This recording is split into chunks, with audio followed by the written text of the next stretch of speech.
She had nothing left. No money, no name worth keeping, and a one-way ticket to a town most maps had already forgotten. But when Eliza Vane stepped off that train and felt every eye in Red Hollow land on her like a judgment, she made herself one quiet promise. She would not run again. What she didn't know was that the blacksmith waiting at the end of that dirt road was carrying his own wreckage. And the towns surrounding them both had secrets buried deep enough to kill. This is the story of two broken people, one brutal winter, and everything they almost lost before they finally found each other. If this story moves you, hit that like button, drop a comment with the city you're watching from. I want to see exactly how far this story travels. Now stay with me, because it only gets harder from here. The train was 20 minutes late, which meant the whole town had 20 extra minutes to stand around and build opinions about things they hadn't seen yet. That was Red Hollow's particular talent. It wasn't a large town, wasn't a prosperous one either. Not anymore. Once, maybe 15 years back when the silver mines were still cutting into the mountain with any kind of hope, Red Hollow had felt like a place with a future. There'd been a hotel with actual glass in all the windows, 2 competing general stores, a church with a bell that worked, enough foot traffic on the main road that the mud got churned deep by midday. Now the hotel had a cracked foundation and a sign hanging by one nail. One of the general stores had been converted into a feed barn. The church bell had cracked during a hard freeze 3 winters ago, and nobody had the money or the motivation to replace it. The foot traffic was gone because most of the feet had followed the silver somewhere else. What remained was something between a town and a memory of one. Maybe 400 people spread across the valley, most of them ranchers or struggling homesteaders clinging to land that gave back less every year. A handful of merchants. A saloon that did steady business because despair is reliable. A blacksmith. A doctor who drank too much. A sheriff who was getting too old for the job but had nowhere else to be. And on a gray Tuesday morning in the middle of October, all of that was temporarily interrupted by the imminent arrival of the noon train. The train didn't stop at Red Hollow often.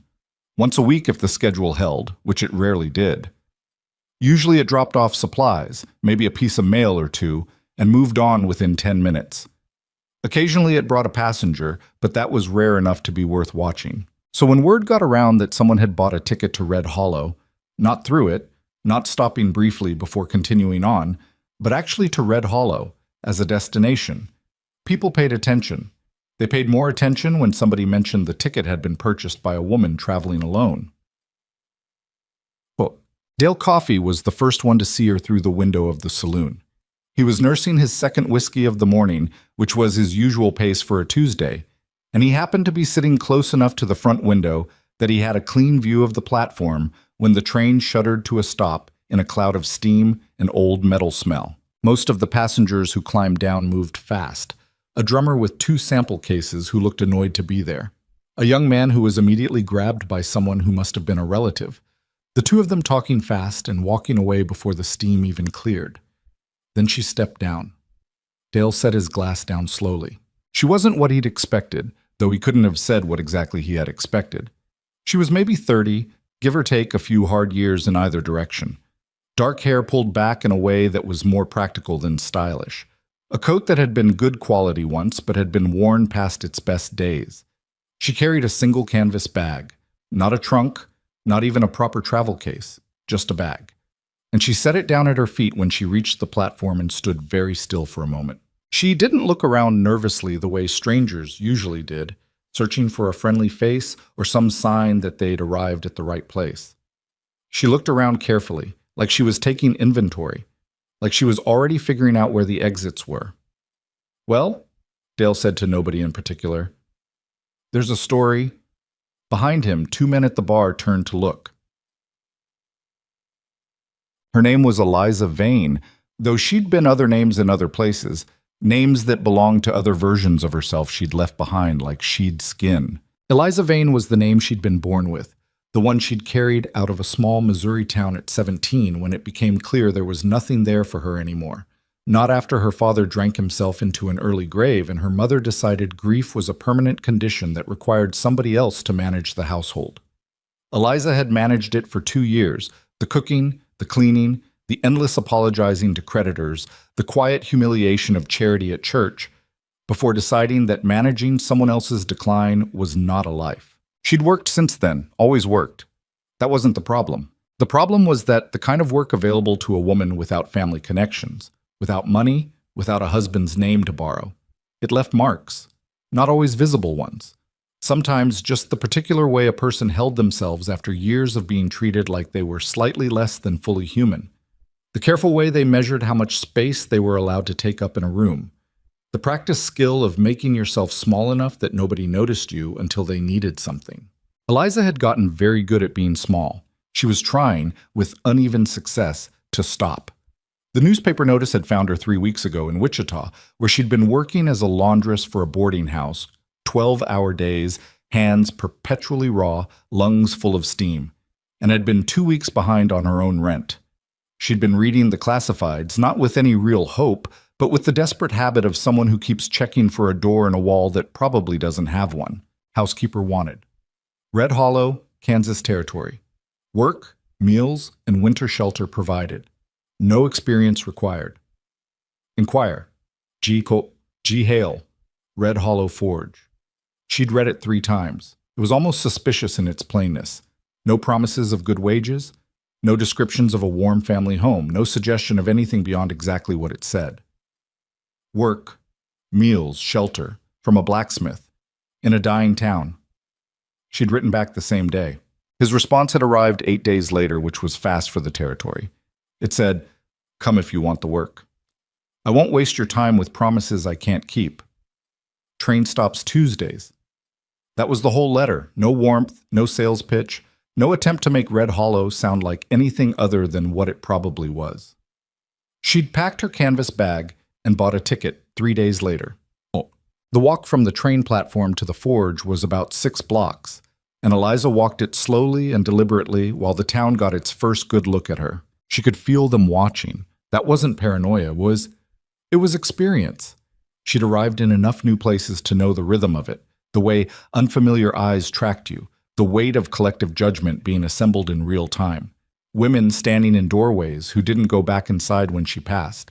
Men outside the saloon who stopped their conversation and let the silence say whatever words would have gotten them in trouble. A child, maybe 7 years old, stopped in the middle of the road with a piece of bread in one hand and stared at her with the uncomplicated honesty that only children managed. Eliza nodded at the child. The child didn't nod back, just kept staring. She kept walking. The forge was easy to find. You could hear it before you could see it. The rhythmic clang of steel on steel, steady and unhurried, like a clock that worked. When she rounded the corner of the last building on the main road, she saw the building itself, solid, plain, built for function rather than appearance. The wide double doors were open to the gray October air. Inside, visible even from the road, a fire burned in the furnace and a man worked at the anvil. She stopped in the doorway. She'd worked for men before, all kinds of men. Men who were kind in the beginning and less kind once they felt they owned something. Men who were straightforwardly cruel and at least had the decency not to pretend otherwise. Men who were sad and harmless and turned their sadness into other people's problems. Men who thought that providing a wage meant purchasing a particular kind of compliance. She looked at this one and tried to read him before he noticed her. Garrick Hale was a big man, not tall in a showy way, but built with the kind of density that came from real physical work over years, not performance. Dark hair starting to go gray at the sides. A beard that was more neglect than intention. His hands, even from a distance, were extraordinary, thick and scarred and moving with a precision that didn't match their size. He was working a piece of steel, turning it with practiced ease, hammer striking in a pattern that had no wasted motion. He looked like someone who had decided that most things weren't worth wasting motion on. She knocked on the doorframe even though the doors were open. He looked up. No surprise. No performance of welcome. He just looked at her the way a person looks at something they expected. And his expression was neither warm nor cold. Just steady, like the hammering. "You made it," he said. 2 words. That was it. No smile. No thank you for coming, or glad you're here, or any of the phrases people used when they wanted you to feel something specific. Just an acknowledgement that she existed and had done the things she'd said she'd do. She didn't know why that felt like more than it should have. "I did," she said. Eliza Vane. "I know." He set the hammer down and straightened. House is around the back. I'll show you when I'm done here. He looked at her bag. That all you brought? Yes. He nodded once, like that was the only answer he needed, and went back to the steel. She stood there for another moment, not quite sure what to do with a man who didn't require anything from her in the first 5 minutes. Then she went around the back to find the house. It was small. That was the first thing. Then, weathered but not falling apart. Someone had taken reasonable care of the basic structure even if they hadn't spent much time on comfort. The wood was old but sound. The roof looked solid. The porch boards had one bad plank near the far end that she made a mental note of immediately, because bad porch boards were the kind of thing that could ruin an ankle. She tried the door. Unlocked. She pushed it open and went inside. The interior was clean in the way that a space is clean when someone keeps it from being dirty without actually doing anything to make it livable. No clutter, no garbage, but the walls were bare. The curtains, the one set of curtains in the front room, were brown from age and hanging slightly crooked. The stove in the kitchen had a film of ash on the outside that nobody had bothered wiping. The table had 2 chairs that didn't match, one of which had a slightly shorter leg and would rock on uneven floorboards. She set her bag down on the table and walked through the whole space slowly. 2 rooms downstairs, 1 up. The upstairs room was clearly his. A narrow bed, a washstand, a trunk. The downstairs back room had a cot with a folded blanket on it, which she understood to be hers. The blanket was clean. She checked without quite meaning to, a habit from years of taking nothing on faith. Clean, fine. The kitchen had enough food for maybe a week if she was careful. A sack of flour that was still good, dried beans, some cured pork in a crock, a few root vegetables starting to go soft on the bottom, but savable if she moved fast. Coffee. Not much of it. She took the soft vegetables out of the crock, found a knife that was sharper than she expected, and started cutting out the bad parts. She'd figure the rest out as she went. That was, ultimately, what she did. Next, he came in as the sky went fully dark, around the time she'd expected him based on how much light had been left when she arrived. She'd made soup from the vegetables and pork. It wasn't impressive, but it was hot, and it was real, and she'd found a heel of bread in a tin that she'd cut into slices and set on the table without making a ceremony of it. He stopped in the doorway of the kitchen and looked at the table. She couldn't read the look exactly. It wasn't surprise, not quite. More like recognition of something he'd stopped expecting. "Sit down," she said, not rudely, just practically. "It'll go cold." He sat. She put a bowl in front of him and one in front of herself, and she poured 2 cups of coffee from the pot that had been keeping warm on the stove. Then she sat down across from him. He took a spoonful of the soup. Didn't say anything. She waited 3 seconds and then stopped waiting, because she'd made the food herself and knew it was decent, and she wasn't going to sit there needing a compliment to feel like she'd done something right. "The town," she said. "What do I need to know?" He looked up from the bowl. "About what?" "About anything that's going to be a problem." She wrapped both hands around her coffee cup. The kitchen was cold. The stove helped, but the walls let the October air in through gaps she'd already identified and intended to address tomorrow. "I've been in enough new places to know there's always something." He was quiet for a moment, like he was actually considering whether to give her a real answer or a managed one. She appreciated the pause. It meant he was thinking. "Town's struggling," he said finally. "Has been for a while. People are scared, and scared people need somewhere to put it." He looked at her directly. "An unmarried woman coming to live with an unmarried man is going to get talked about." "I know that." "I'm telling you it'll be worse than you're probably expecting." "I doubt that," she said, and something about how she said it, the flatness of it, not self-pity, just matter of fact, made him look at her a little differently. "All right," he said. "Anything else?" He considered. "The winter here is real. Not just cold, real. People have died in storms inside the valley who thought they knew what cold was." She nodded. "And," he said, and then he stopped. "And?"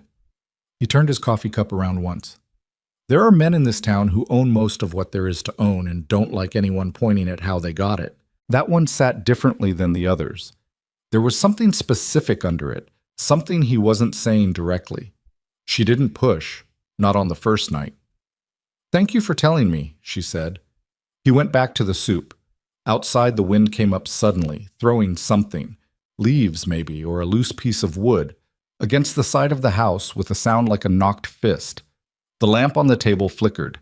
Neither of them startled. They both just waited for it to pass. And it did. The first week was the hardest. Not because anything terrible happened, but because nothing was simple. The house demanded attention everywhere she turned.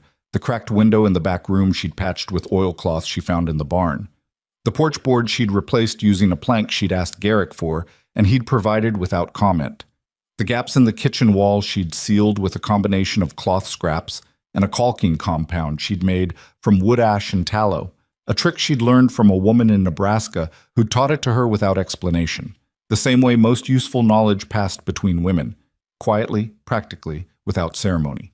The curtains she took down and re-washed. They were never going to be beautiful, but they were cleaner, and she rehung them straight, which made the front room look less like it had given up. Garrick worked from before first light until dark most days. She learned his rhythms quickly. He ate what she made without complaint and without much comment. He kept his space in the house tidy and unimposing, and he had the rare quality of being someone who could be in a room without filling it with noise. He didn't ask her questions she hadn't offered to answer. She noticed that. Most people, most men specifically, treated her history like something they were entitled to, something she owed them as the price of their tolerance. Where are you from? Why'd you leave? Why aren't you married? What happened to your family? The questions that were really just a way of establishing whether you were the kind of woman they had to take seriously or the kind they didn't. Garrick didn't ask. She didn't ask him things either, not yet, though she had questions. The house had belonged to someone else once. She could feel it in small ways. A hook on the kitchen wall at a height that wasn't useful for either of them. A pattern of worn floorboards that suggested furniture arranged differently than anything currently in the space. A notch in the doorframe of the back room, low to the ground, the kind parents made to track a child's height. She didn't ask about the notch, but she thought about it. The town's assessment of her arrived in a variety of formats. Martha Boone, who ran the general store with the tight efficiency of someone who considered it a personal failing if any exchange of money took longer than 90 seconds, delivered her verdict on Eliza's third day when Eliza came in for salt and dried cornmeal. "Hale's housekeeper," Martha said, which wasn't a question. That's right. How's the house? Needs work. Martha looked at her with the particular expression of a woman taking another woman's measure. Not unkind, exactly. More like a quality inspection. Hale hasn't had anyone keeping that house since Ruth. That was 4 years ago. Eliza didn't ask who Ruth was. Martha seemed to notice. Her expression shifted slightly. "I'm not one for gossip," she said, in the voice of someone who considered themselves the exception to a universal rule. "But people will ask. Better you know." "I appreciate that," Eliza said, and meant it. The men were less direct. On her 5th day in Red Hollow, she walked to the post office and passed a group of 3 men standing outside the saloon, ranchers from the look of them, with the weathered hands and the particular posture of men who owned things and knew it. The one in the middle watched her walk past with the specific kind of attentive nothing on his face that meant he was doing exactly what he was doing and didn't intend to hide it. She walked past without adjusting her pace. When she was half a block past them, one of them said something she couldn't quite hear, and the others laughed. She kept walking. In her stomach there was something coiled and ready, some reflex sharpened by years of this exact thing, but she'd gotten better at not letting it reach her face. Her face belonged to her. Whatever happened outside of it was other people's business. The first time she heard someone say something directly to Garrick about her, she was on the far side of the forge with a bucket of fresh water for the house and wasn't supposed to be within hearing distance. She'd just come around the corner of the building when she heard the voice, sharp, male, carrying the artificial confidence of a man speaking loudly enough to ensure an audience. "Seems convenient," the voice was saying. "Woman with nowhere to go, living in a man's house. What exactly is she keeping for you, Hale?" She stopped. There was a silence from inside the forge, the kind that had weight to it. Then Garrick's voice, quieter than the other man's by half, utterly without heat. "She's keeping my house, same as the notice said. That what they're calling it. You got something that needs fixed, Wade? Because if not, I'm working." A pause. Just making conversation. Then make it somewhere else. Another silence, and then the sound of boots on dirt, moving away. She stood with the bucket for another second, and then kept walking to the house. She didn't mention it to him that evening, but she filed it, the way she filed everything. By the second week, she'd started to find the rhythm of the place. The days had their own logic. Up before light, start the stove, make what there was to make for breakfast. Leave his portion near the heat, and take hers at the table with the coffee while the valley was still dark outside and quiet. Then the work. There was always work. The house needed things she was constantly discovering, and she'd started taking on small mending tasks for other households for a little extra money, which was not part of her arrangement with Garrick, but which felt important to her. She didn't want to be entirely dependent on one source of anything. Garrick had come home one afternoon to find her at the kitchen table with 3 shirts that belonged to the Miller family from the north end of town, needle and thread working through worn fabric with practiced speed. He'd stopped in the doorway. "They pay you for that?" he asked. "Some." He nodded and went upstairs to wash up. Later, she was just finishing the last button on the last shirt. He came back down and put something on the table beside her. She looked at it. A bolt of fabric, the color of faded blue sky in late afternoon. "For the curtains," he said. "The brown ones." He picked up his coffee cup. "If you wanted." She looked at the fabric, then at him. He was already turned toward the stove and she couldn't see his face. "I might want," she said carefully. "All right." He took his coffee to the front room. She sat at the table for a moment with the fabric in her hands. It was a small thing. She knew it was a small thing, but she'd learned, over years of small things being withheld or extracted or turned into something owed, that the small things were actually the entire measurement of a person. He'd noticed which color she'd touched in the store. She hadn't even been sure she'd lingered on it. The fight at the saloon happened on a Saturday. She heard about it secondhand from Martha Boone, who heard it from the doctor, who'd had to stitch up one man's cheek afterward and didn't feel the need to keep quiet about it. 2 ranch hands had gotten into an argument over something that started as cards and ended, the way these things often ended, as something else entirely. One of them had made a comment about Garrick keeping a woman in his house who was no better than a... And here Martha paused, making a face, and said, "Well, you can fill in the rest." The fight that followed had involved 3 men and a broken chair, and had nothing to do with Garrick directly, except that one of the men who'd picked up the fight on Garrick's behalf was a young hand named Cobb, who'd worked at the forge the previous summer and apparently still felt something like loyalty. "Point being," Martha said, setting Eliza's cornmeal on the counter with a decisive thump, "your name is in people's mouths." "My name has been in people's mouths before," Eliza said. "Small town names don't leave," Martha said. Not unkind, just honest. "I know that too," Eliza said. She paid for the cornmeal and walked home. She knew what Martha was really saying, and she didn't disagree with the logic of it. Small towns didn't let things go. The story people decided about you in the first weeks was often the story that followed you as long as you stayed. And staying was the question underneath all of this. The thing she hadn't fully answered for herself yet, because she was doing what she always did, surviving the present and deferring the future. She set the cornmeal on the kitchen shelf and looked out the small window above the sink at the mountain in the distance. The sky was the color of old pewter. The first real cold front of the season was coming. She could feel it in the way the air changed, a particular sharpness underneath the ordinary cold that meant the easy part was ending. She hadn't told him yet why she'd really left Wichita. Not just the laundress work, not just the rent. The fuller version, the one with the employer's son who'd decided that her working under his father's roof meant something it didn't, and the choice she'd had to make between keeping the work and keeping her dignity. And how she'd made that choice and had been the only one who suffered any consequences for it, as usual. She hadn't told him because he hadn't asked, and she still didn't know whether to be grateful for that or afraid of it. The moment that shifted something, though she didn't recognize it as a shift until later, happened on a Wednesday evening in the 3rd week. She'd been in the barn checking on the 2 horses, Garrick's working animal and an older mare who seemed to have no particular function but to exist and be elderly, when she heard him come back from town later than usual.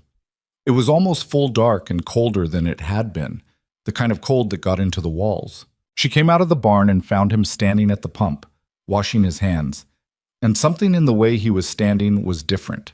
His shoulders had a set to them that she recognized not from him specifically, but from the type, the way a person held themselves when they were tired in a way that didn't have anything to do with the day's physical work. She didn't say anything. She crossed from the barn to the house porch and waited. After a moment, he turned the pump off and stood there with his wet hands and looked out at nothing. "Bad day?" she asked. A long pause. "Two families in the valley, the Cordero family and the Haas family. Can't make their supply payments." He turned toward the house but stopped short of coming in yet. "Rancher who holds their debt called it in early, before winter. Can they make it?" "Not through winter if they have to sell off stock now." She leaned against the porch railing. "Who's the rancher?" He looked at her then. Direct, measuring. "Wade Tillman. The name of the man from the forge, the one who'd made the comment about what she was keeping." She kept her face still. "Is that his habit? Calling debts early?" "Starting to notice it is." His jaw worked once. "Third time this year. Always the smaller families. Always right before winter." She looked out at the dark mountain. "What does he get from it?" "Their land eventually, when they can't pay and have to sell." He came up the porch steps finally, and when he got close enough she could see the tight lines around his eyes. "He's patient about it. Takes a few years, but the direction is clear enough." She held the door open for him. "You've been watching this a while," she said. It wasn't a question. "Long enough." He went inside. She followed. Neither of them said anything more about it that night, but it settled in the room alongside the coffee and the lamplight and the sound of the wind coming up outside. The knowledge that the trouble in Red Hollow was not just a town in decline, but a town being taken, piece by piece, by people who had already decided what they were willing to do. She'd been in towns like that before. She'd always left before things got bad. She sat at the kitchen table after dinner, needle and thread in hand, working on the hem of her own coat, and she thought about what kind of person she was now, at this point in her life. Whether she was still the kind who left. The lamp threw a warm circle on the table. Outside, the first real cold had arrived, pressing against the walls with purpose. She kept sewing. The week before the first real snow, an older woman named Clara Dent came to the door. Eliza opened it to find a small, round-faced woman with a basket, and the expression of someone who had decided to do something and had committed fully to it even though they were nervous. "I'm Clara Dent," the woman said. "I live on Mill Street. I've got a daughter getting married in the spring, if spring comes, and I heard you do sewing work." "I do," Eliza said. "I heard you're good." "I'm competent," Eliza said, because she'd made a decision early in life not to perform modesty she didn't mean, or confidence she hadn't earned. Clara Dent looked at her with something that might have been the beginning of respect. "I have a wedding dress that was my mother's that needs taking in and probably relined, and a dress for myself that needs hemming, and I won't even tell you how many years I've been putting it off." "Come in," Eliza said. "Show me what you've got." Clara came in, and for 2 hours they sat at the kitchen table with fabric spread around them, and Clara talked with the ease of someone who had been saving up conversation for a while.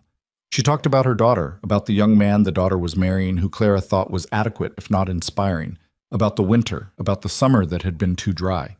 She didn't ask Eliza personal questions. She talked about her own life, and in the natural exchange of two people doing work together, Eliza found herself talking too. Not the important things, not the buried things, but the day-to-day. The house repairs, the cold, the horses. When Clara left with half the sewing pinned and the other half agreed upon, she stopped at the door and said without looking back, "Hale's a good man. He doesn't say much, and people sometimes read that wrong." Eliza didn't answer. Clara turned then and looked at her with the directness of a woman who had been around long enough not to need to be indirect. "I'm saying it because it's true, and because sometimes true things are worth saying out loud." She went down the porch steps.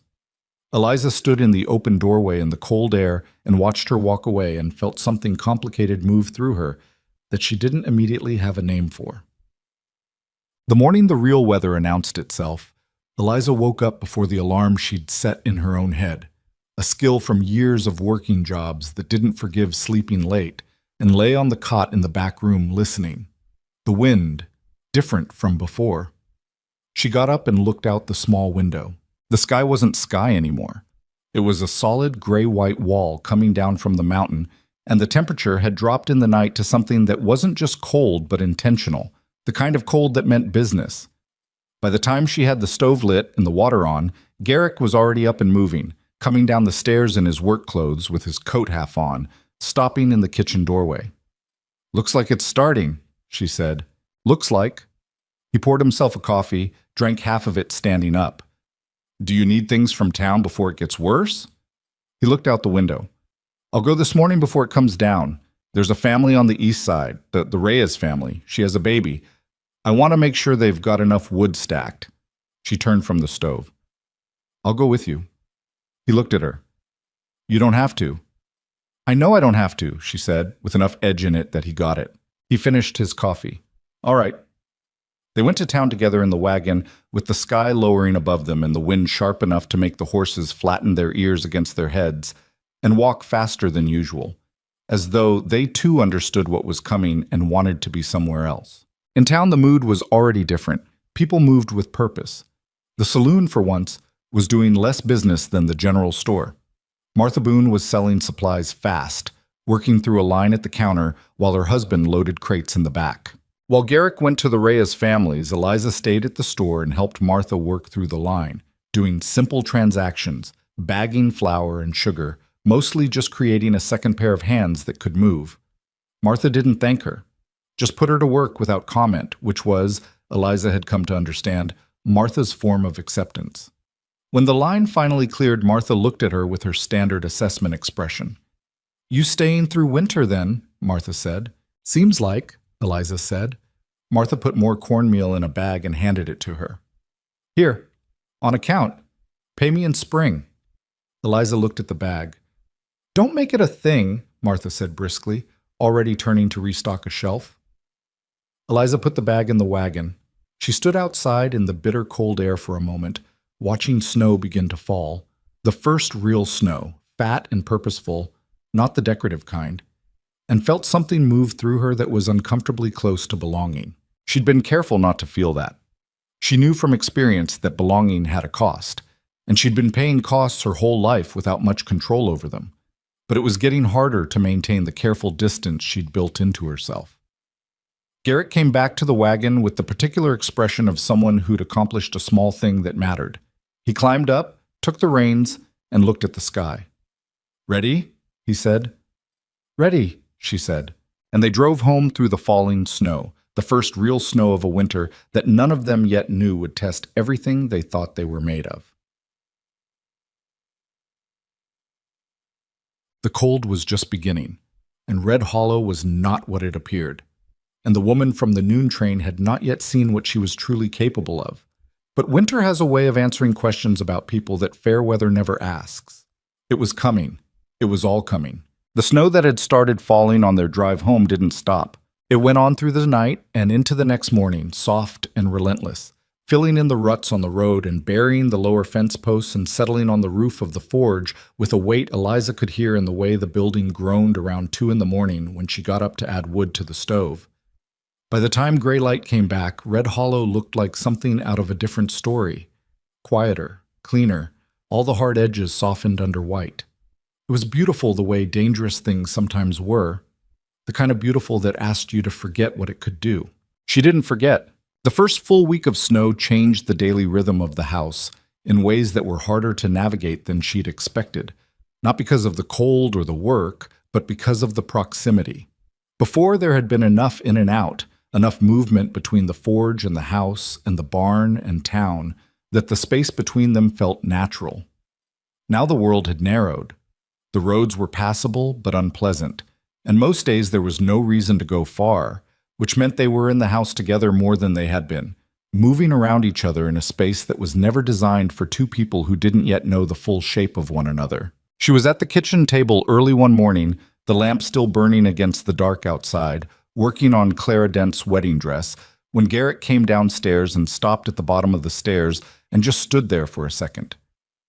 Not doing anything wrong, just existing in the space while she was in it, adjusting to the fact of her presence the way you adjusted to a lamp being on in a room that was usually dark. She kept her eyes on the seam she was working. He went to the stove, poured coffee, and sat down at the other end of the table. They sat in silence for maybe 10 minutes, her sewing and him drinking coffee and looking at nothing in particular, and it wasn't a comfortable silence or an uncomfortable one. It was something else, the silence of two people who had stopped performing at each other. She'd had that with very few people in her life.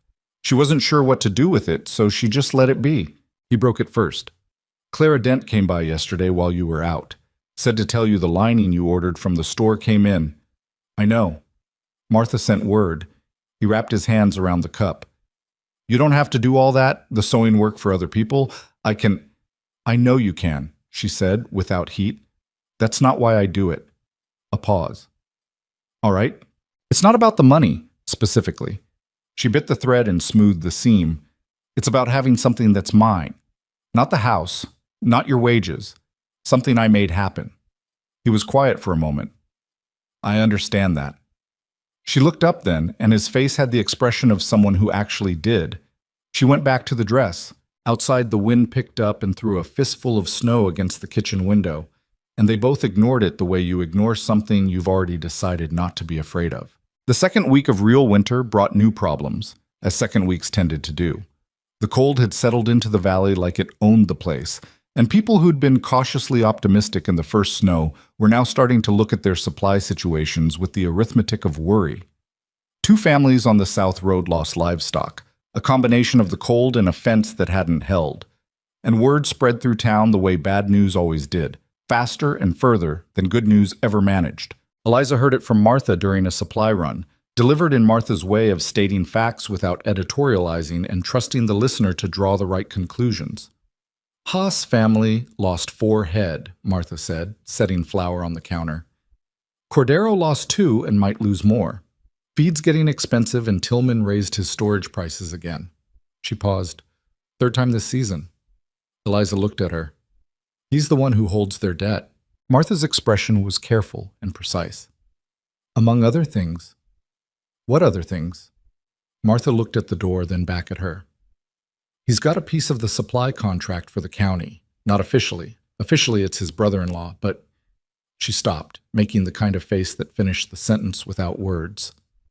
Does everybody know this? Everybody knows enough of it, Martha said. Knowing and being able to do anything about it are different things in a town like this. She put the flour in Eliza's bag. Hale knows more than most. He's been watching it longer. Eliza paid for the flour and walked home through the cold with the bag, and with the particular weight of information that had no immediate use but needed to be stored somewhere. That evening, after dinner, she told Garrick what Martha had said. He listened without interrupting, which was his way. When she finished, he was quiet for a moment, looking at the table. She tell you about the Reyes family? He asked. No. Tillman sent a man around last week, called in the second half of their winter supply debt. They had until the end of the month. He turned his coffee cup slowly. They've got a baby, 4 months old. She felt something tighten in her chest. What are they going to do? Daniel Reyes is trying to sell his spare team. Won't get what it's worth, not in this weather, not with everyone short. He looked up at her. I covered the shortfall. She looked at him. I know, he said, with a slight flatness, like he was already answering the thing she hadn't said. It's not nothing, and I can't do it for everyone. I wasn't going to say that. What were you going to say? She thought about it. That you should be careful. Men like Tillman notice when people get in their way. Something moved across his face. Not fear. Something more like the quiet acknowledgement of a man who's been aware of a risk for a long time. I know that. And you're going to keep doing it anyway. I'm going to do what I can do, he said. That's all. She looked at him for a long moment across the table, in the lamplight, with the wind outside and the cold pressing on all sides. He wasn't romantic about it. There was no heroism in his voice, no performance of principle. He said it the way he said most things, like a statement of practical fact, like he'd done the math, and it came out one way, and that was the end of the calculation. She'd met men who talked about doing right and men who just did it, and she knew which kind lasted. All right, she said. He nodded once. She poured them both more coffee. It was in that 3rd week that the town's attention toward her shifted, in ways she felt before she could name them. The shift wasn't dramatic. It never was. not in any direction. It was more like a temperature change than an event. People who'd been watching her from a distance started watching her more closely, and not all of them with hostility. Part of it was the sewing work, which had spread by word of mouth the way things spread in small places where there wasn't much else to talk about. She'd finished Clara's wedding dress, and Clara had shown it to 3 people, and 2 of those people had come to her directly within a week.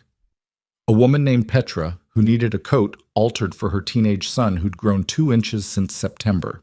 An older man, surprisingly, a retired ranch hand named August, who'd admitted in a voice that made clear he found it mortifying that he'd torn his good vest and there was nobody else in town who could do the invisible mending he needed for the seam. She'd fixed August's vest and charged him half what she should have because he'd looked so pained about asking, and he'd left without much ceremony but had stopped at the door.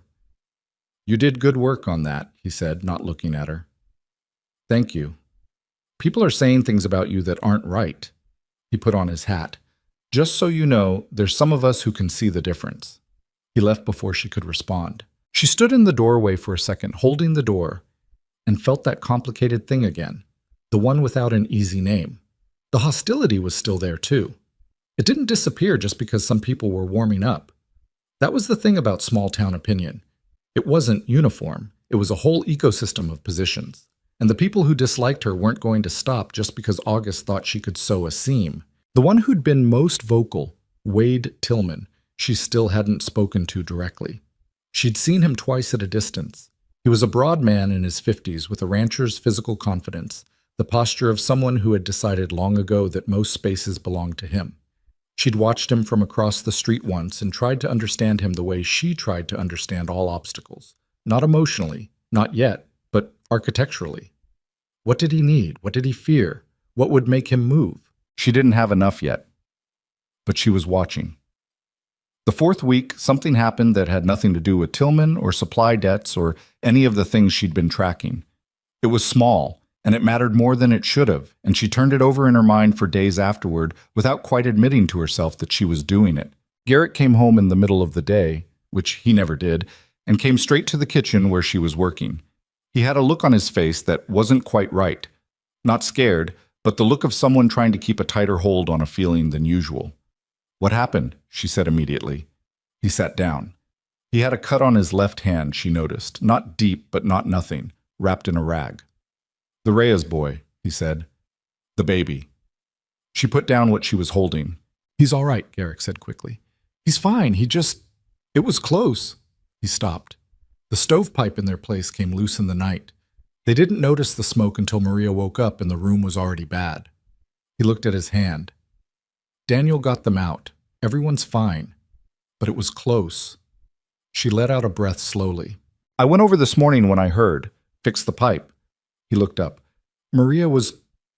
She was shaking when I got there. Couldn't stop. She kept apologizing, like it was her fault, like she should have caught it somehow." "What did you say?" "I told her the pipe fitting was faulty from when the place was built." "Which is true." His jaw worked. "She's got a 4-month-old baby and a stovepipe that any landlord worth a damn should have fixed before winter."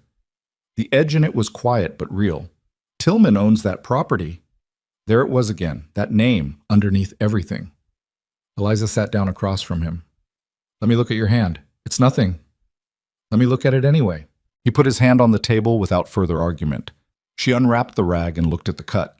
About 2 inches along the palm, not deep enough for a doctor, but enough to need cleaning and proper wrapping. She got up and got the things she needed from the shelf where she'd organized the household's small medical supplies in her 2nd week, because she'd noticed they were scattered and incomplete and had quietly fixed both of those things. She cleaned the cut without ceremony. He didn't flinch or make noise, just watched her hands working, and she kept her attention on the task and not on the fact that this was the closest they'd physically been to each other since she'd arrived. His hand flat on the table and her fingers working around the wound with the careful attention of someone who took this kind of small repair seriously.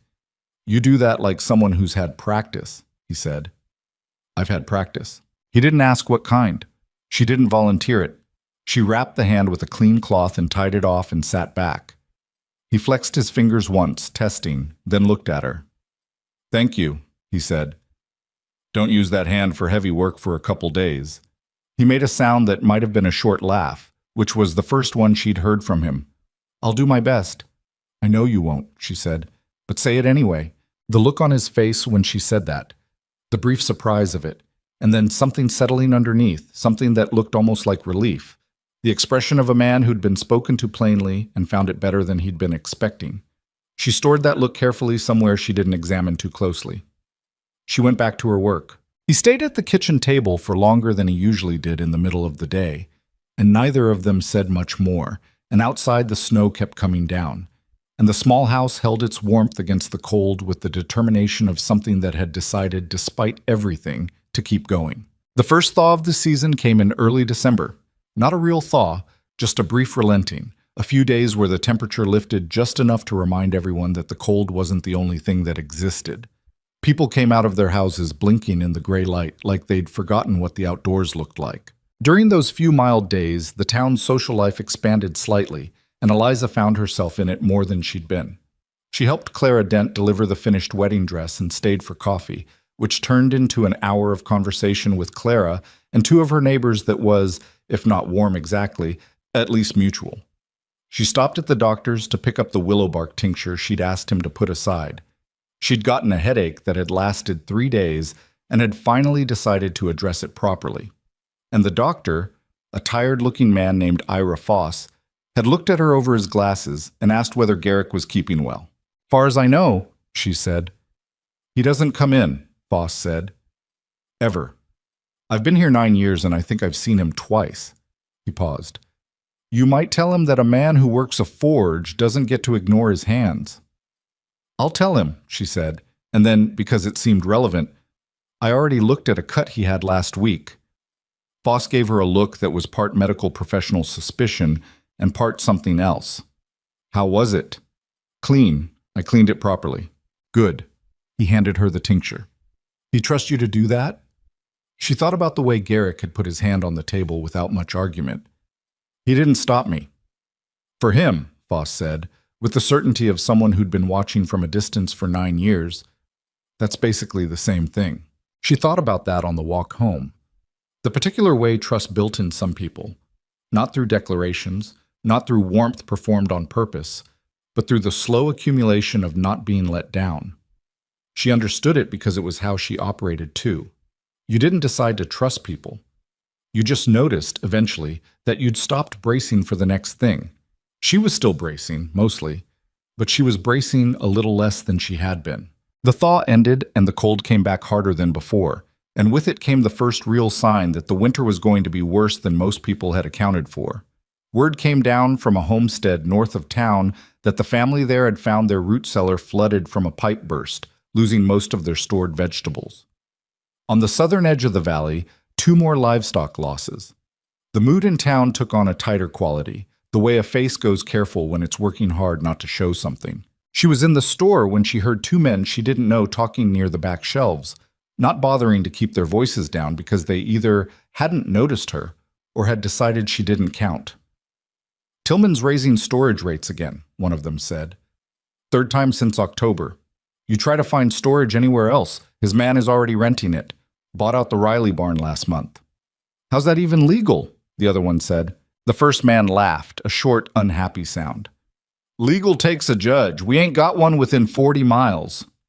She stood at the counter and kept her face entirely still, paying Martha for the things in front of her with the focused attention of someone who was listening to every word and giving absolutely nothing away. On the walk home, she turned it over. The pattern was becoming clearer. Tillman wasn't just exploiting the winter. He'd positioned himself before winter to make the exploitation efficient. Storage control, supply contracts, debt instruments timed to hit hardest when people had the least capacity to fight back. It was systematic in the way that only worked if it had been planned, and planned not in a panic, but in the patient, organized way of someone who'd done this before or learned it from someone who had. She'd seen a version of this before, smaller scale, in a town in Nebraska. That one had taken 3 years before anyone with any authority noticed. By then, 2 families had lost land that had been in their names since the territory opened. She got home and found Garrick already there, earlier than usual, standing at the kitchen window, looking out at the gray yard. "Martha's talking," he said, without turning around. "She's informing," Eliza said, taking off her coat. There's a difference. He turned then. Did she tell you about the Riley barn? 2 men in the store did. She hung her coat on the hook. He's boxing people in. I know. The supply crates, she started. What supply crates? She stopped, looked at him. Something in his face, not quite the look she expected, something more like a man who'd just heard the corner of a thing he'd been trying to see from a different angle. I don't know yet, she said slowly. But there's a county supply contract that runs through Tillman's brother-in-law. If he's controlling what comes in and what gets stored and what debts are called in, then the shortage isn't just the weather, Garrick said. She met his eyes. Not entirely. The silence between them had the quality of 2 people landing on the same ground from different directions and finding themselves standing close. He turned back to the window. Outside, the sky was doing the thing it did before serious weather, flattening out, going a particular shade of white that wasn't innocent. What do you want to do with that? He asked.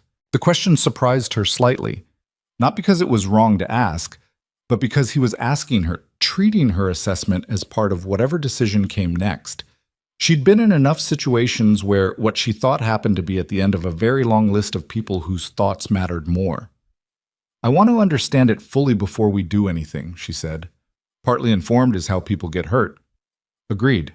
And I want to find out where he keeps his records. She paused. If the supply arrangement is what I think it is, there's paperwork. There always is. Men like him need paperwork because they use it to keep other people in line. Garrick was very still for a second. Then, that's a harder thing to get to. I know. How do you know this kind of thing? He asked, and the question didn't sound suspicious, just genuinely curious. She was quiet for a moment. Then she said simply, I've been paying attention my whole life to how men who have power keep it, because knowing that was the only way I could figure out how to move around it. He didn't say anything for a long time. Then, all right. She nodded and went to start the stove for dinner, and behind her the window framed the white sky coming down, the whole valley going quiet under the weight of what was coming, and neither of them said what they were both beginning to understand, that the winter was going to ask something serious of them, and that whatever was buried under the surface of Red Hollow was going to come up before spring. The night it came up, though, none of them knew yet how close that night was. The cold kept building, and in the house on the edge of town, 2 people who had stopped expecting much from the world were quietly, carefully, without either of them planning it, beginning to rely on each other in the way that only happens when survival makes the choice for you before your defenses can object. The grain storage fire started on a Thursday night, and by Friday morning it had become something else entirely. Not just a fire, but an accusation looking for a target. Eliza woke to the smell of it. Not smoke exactly, not anymore, but the particular cold ash smell of something large that had burned itself out in the night and left its ghost in the air.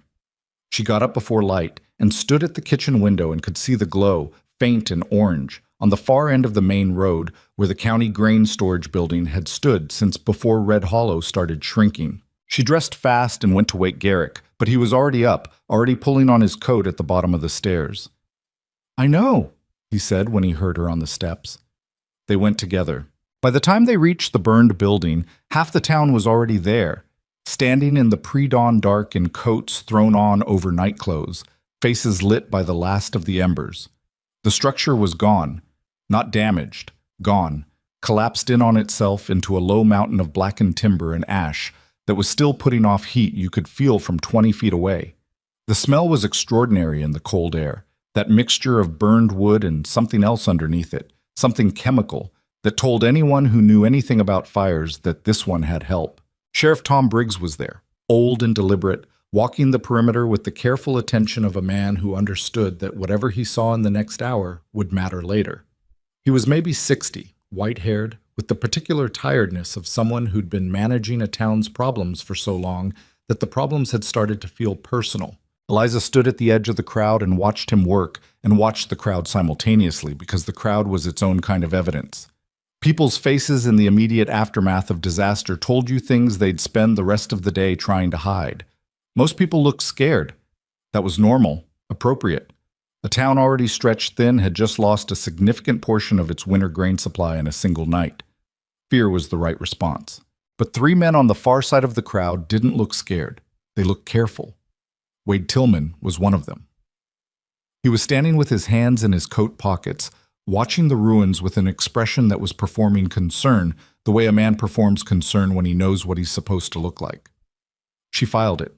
The accusation started within an hour, which was faster than she'd expected, though she supposed she should have expected exactly that pace. Fear in a crowd moved at the speed of whoever got to speak first. It was a rancher named Deke Sauer, big man, loud voice, the kind of person who'd been waiting his whole life for a moment to be important. Who started it? He'd pushed his way to the front of the crowd, near the sheriff, and turned around to face the people behind him like he was making a speech he'd rehearsed. "We didn't have trouble like this before," he said. "Not until recently." The crowd was quiet in that particular way that meant people were listening, even though most of them would later say they hadn't been. "Town's had an outsider under Hale's roof for 2 months now," Sauer said. "A woman nobody knows, with no family, no history, anyone can verify." Eliza stood very still. "I'm not saying anything," Sauer said, which was exactly what people said when they were saying something. "I'm just noticing the timing." There was a murmur. Not agreement exactly, but the dangerous open space that formed when a crowd hadn't decided yet and was waiting for something to land in it. She felt the attention shift toward her. Not all of it, but enough. The particular sensation of becoming a problem that people were considering, the way you became suddenly visible in a way that had nothing to do with being seen and everything to do with being targeted. She was already formulating what to say, how to say it, the careful balance between defense and aggression that she'd learned over years of being the person people pointed at when they needed pointing at someone. When Garrick stepped forward, he came from somewhere behind her and moved through the crowd with the same unhurried quality he moved through everything. And people got out of his way not because he demanded it, but because something in how he moved made standing in his path feel like a poor decision. He stopped between Sauer and the crowd, and when he turned to face Sauer, his expression was exactly the same as when he was working at the forge. Focused, calm, finished negotiating. "She stays," he said. Just that. 2 words, clear in the cold air. Sauer's face reddened. "Now hold on, Hale. Nobody's saying that." "You were saying something," Garrick said. "I heard it. I'm just pointing out, you're pointing at a woman who was asleep in my house when this fire started." Garrick's voice stayed level, didn't rise, which somehow made it worse for Sauer than if he'd shouted. "Same as I was. You got something worth saying. Say it to me or to Tom. Otherwise, stand down." The silence that followed was the kind that had weight to it. Sauer looked around for support. Tillman, Eliza noticed, said absolutely nothing, just watched with that careful, performed expression, letting Sauer be the face of something Tillman had almost certainly encouraged. Sheriff Briggs stepped in before it could go further, not defending Eliza specifically, but redirecting. He wanted everyone back. He'd have questions. He needed the area clear. The crowd broke apart the way crowds do, in pieces, grumbling. She didn't thank Garrick for it. She knew he wouldn't want that, and she knew also that it had cost him something he couldn't get back. The neutrality he'd maintained with enough of the town's difficult men to avoid open conflict. He'd burned that this morning, standing between her and a crowd, and he'd done it the same way he did the Reyes family's stovepipe and the covered debt and the bolt of blue fabric, without announcement, without expecting anything back. She walked beside him on the way home and said nothing about it until they were inside. Then she said, "You know that made you enemies." "I know. Tillman will use it." "Probably." He pulled off his coat. "I don't need you to—" "I know you don't need me to," he said, with a slight edge that she recognized as him being honest rather than unkind. "That's not why I did it." She stopped. He looked at her directly. "I did it because it was true and because it was right. Not because you can't handle yourself." He paused. "You can handle yourself fine. That's not the question." She held that for a moment. "What's the question?" "The question," he said slowly, "is whether you have to handle everything alone. And you don't. Not here."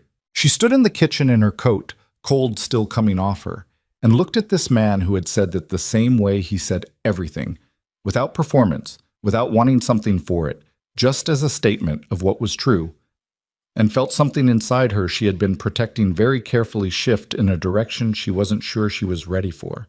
She turned and hung up her coat. "Tillman started that fire," she said. her voice even. Or had it started?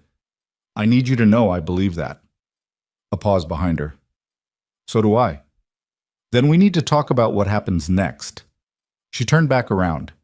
He was standing at the kitchen table, looking at her with the expression of a man who had been waiting for someone to say the out-loud version of the thing they'd both been thinking. Sit down, she said. I'll make coffee. They sat at that table for 2 hours while the cold morning got lighter outside, and they talked through what they knew and what they suspected and what they needed to find out. And for the first time since she'd arrived in Red Hollow, Eliza felt the specific relief of thinking alongside someone instead of entirely alone. The grain fire's aftermath settled over the town like a second winter on top of the first one. With the storage gone, the arithmetic of survival had become brutal and obvious. Families who'd been managing through careful rationing were now doing the harder math of what they could genuinely make it to spring on. And the numbers didn't work for everyone. Tillman, predictably, moved fast. Within 4 days of the fire, he'd made it known, not publicly, not officially, but in the way things were known in small towns, that he had additional stores available for purchase at a new price that bore no resemblance to the old one. Whether he'd had those stores before the fire or had been sitting on them waiting, nobody with any sense doubted which was more likely. The anger in town was real, but it was aimless, the way anger was when people couldn't see clearly where to put it. Some of it still landed on Eliza, because Sauer had put her name in the air, and names that got put in the air in bad times tended to stick. She'd go into the store and feel the quality of the silence change when she walked in. A woman she'd nodded to for weeks on the main road had started crossing to the other side when she saw her coming. She didn't let it show. She'd had long practice at not letting things show. But it cost something every time, in the way that all small indignities cost something even when they didn't break anything. Clara Dent came to the door one evening with a covered pot of something that smelled like stew and a look on her face that made clear she was furious on Eliza's behalf, even if she couldn't quite say so in those terms. People are stupid when they're scared, Clara said, holding the pot like an offering. I wanted you to know not everyone in this town has lost their mind. Eliza took the pot. You didn't have to. I know I didn't have to. Clara stood on the porch in the cold, with the particular stance of a woman who had made a decision.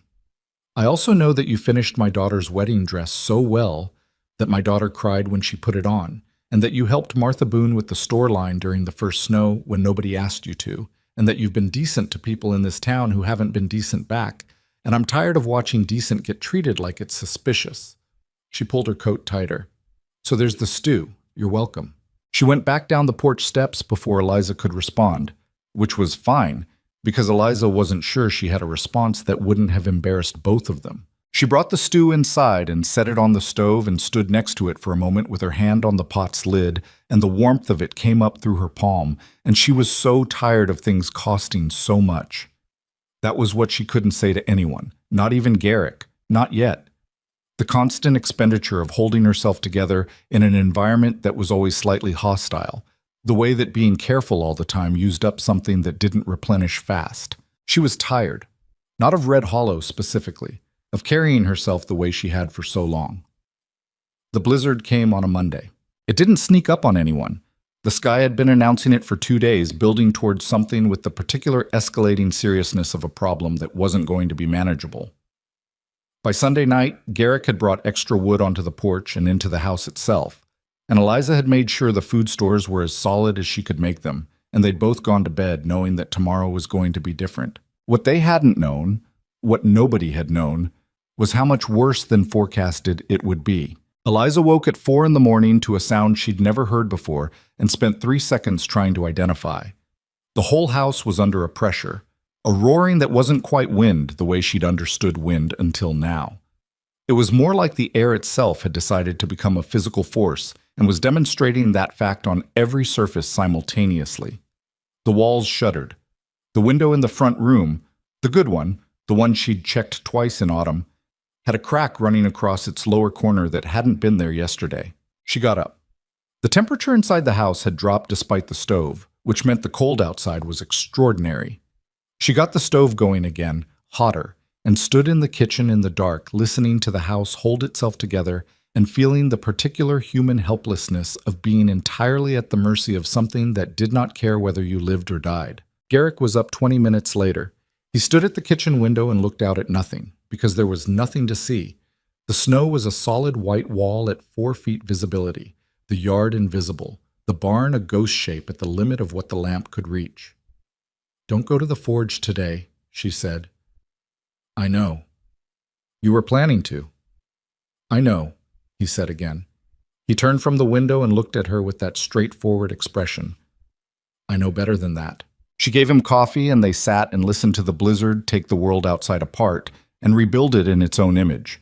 And neither of them said much because there wasn't much to say. You couldn't negotiate with this kind of weather. You couldn't plan around it in real time. You just held on and waited for it to tell you what it was going to take. It told them at 9 in the morning. Young Cobb, the same hand who'd picked up the fight at the saloon months ago on Garrick's behalf, came hammering at the door with ice in his beard and barely enough breath to make words. "The Miller children," he said when Garrick got the door open. 6 of them were on their way to the shelter at the old feed barn. The East Side shelter. Mrs. Patterson organized it. People been going there since dawn. They never arrived. He was shaking visibly, not just from cold. Patterson sent her husband to find them. He came back without them. He got turned around in the snow, nearly didn't make it back himself. Garrick looked at him. "How long?" "Maybe an hour since anyone saw them on the road. Maybe more." "Which road?" "Took the river road. It's shorter." Garrick was already reaching for his coat. Eliza was right behind him. "You can't go out in this," Cobb said, and he wasn't being a coward. He was just looking at what was outside the open door and stating arithmetic. "Go back to the shelter," Garrick told him. "Tell them we're looking." She was already at the barn getting the lantern. Her hands were clumsy with the cold even through her gloves, and she dropped the flint twice before she got the lamp lit. And the whole time, some part of her brain was doing the cold math. 6 children, 1 hour minimum, the temperature she'd felt when the door opened. She knew what that math produced, and she moved faster because of it. Garrick saddled his horse. She saddled the old mare, who pulled against her briefly in protest at the idea of going out into this, and she said to the horse, not unkindly, "I know, me too, let's go." The world outside the barn door was not a world that belonged to human beings. That was the only honest way to describe it. The cold hit like a physical impact, the kind that took your breath for a second and made your eyes water immediately, and the wind was a wall pushing from the north that required active effort to walk into. The snow wasn't falling so much as moving horizontally, and within 30 seconds of leaving the barn, she could barely see Garrick 2 horse lengths ahead of her. She held the lantern high and kept moving. The river road went east along the low side of the valley, and the snow on the ground there was already thigh-deep in drifts, deeper in the cuts between the low hills. The horses struggled. Her mare slipped twice on ground that had no visible texture left, all of it smooth to a uniform white danger. And both times Eliza held her seat by grip and will rather than any kind of skill. Garrick pulled up beside her at a fork in the road and put his mouth close to her ear so she could hear him over the wind. If they took the river road toward the old crossing, there's an overhang, natural shelter, about a quarter mile. If they were smart, they would have stopped. 6 children in a blizzard, she said. Smart or not? He turned his horse toward the overhang. She followed. The overhang was a shelf of rock above the riverbed that had been there since long before Red Hollow, a feature of the land that the river had carved over years that now served as a natural break from the wind. You had to know it was there to find it. She didn't know it was there. She just followed Garrick through the white wall of the blizzard and trusted that he knew the land better than she did, because he did. And trusting someone else with the part they were better at was not weakness, it was sense. They found the wagon first. It had gone off the road in the low visibility, 1 wheel down in a drainage ditch, tilted at a hard angle that made it useless for shelter. But that meant they were close.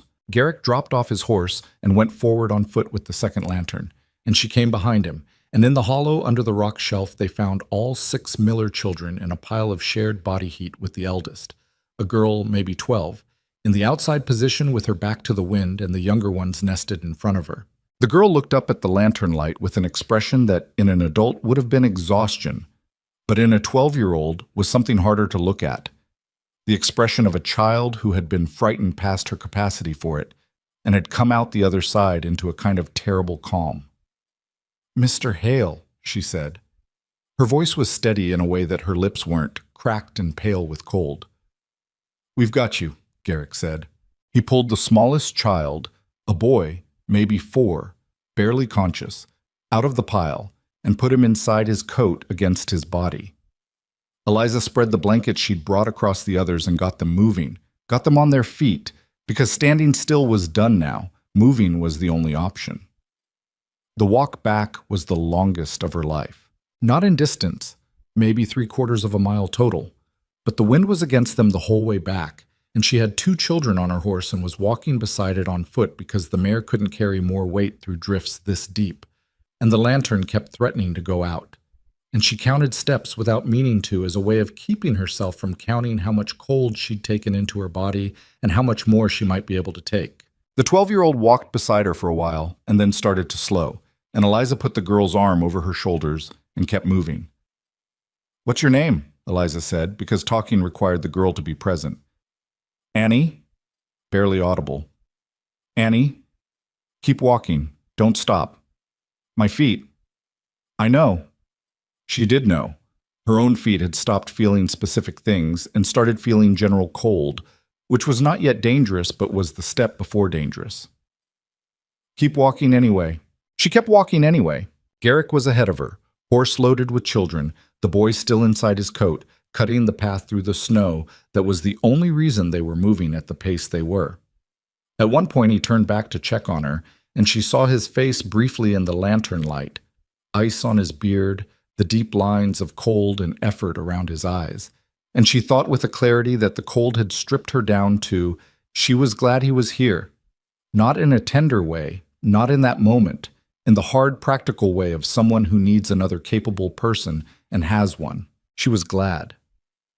When the first lights of Red Hollow appeared in the white dark ahead of them, Annie made a sound beside her that wasn't quite a word, and Eliza tightened her arm around the girl's shoulders and kept them both walking until the lights were real and close and people were coming out of the shelter toward them.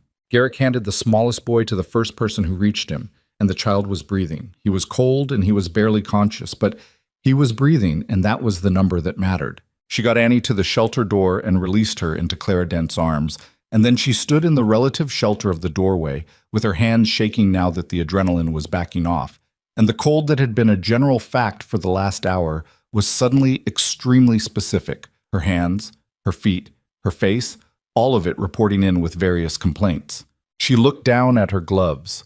There was blood on the right one, dried and dark, from where she'd grabbed the wagon wheel to check if anyone was underneath, and she hadn't noticed when it happened.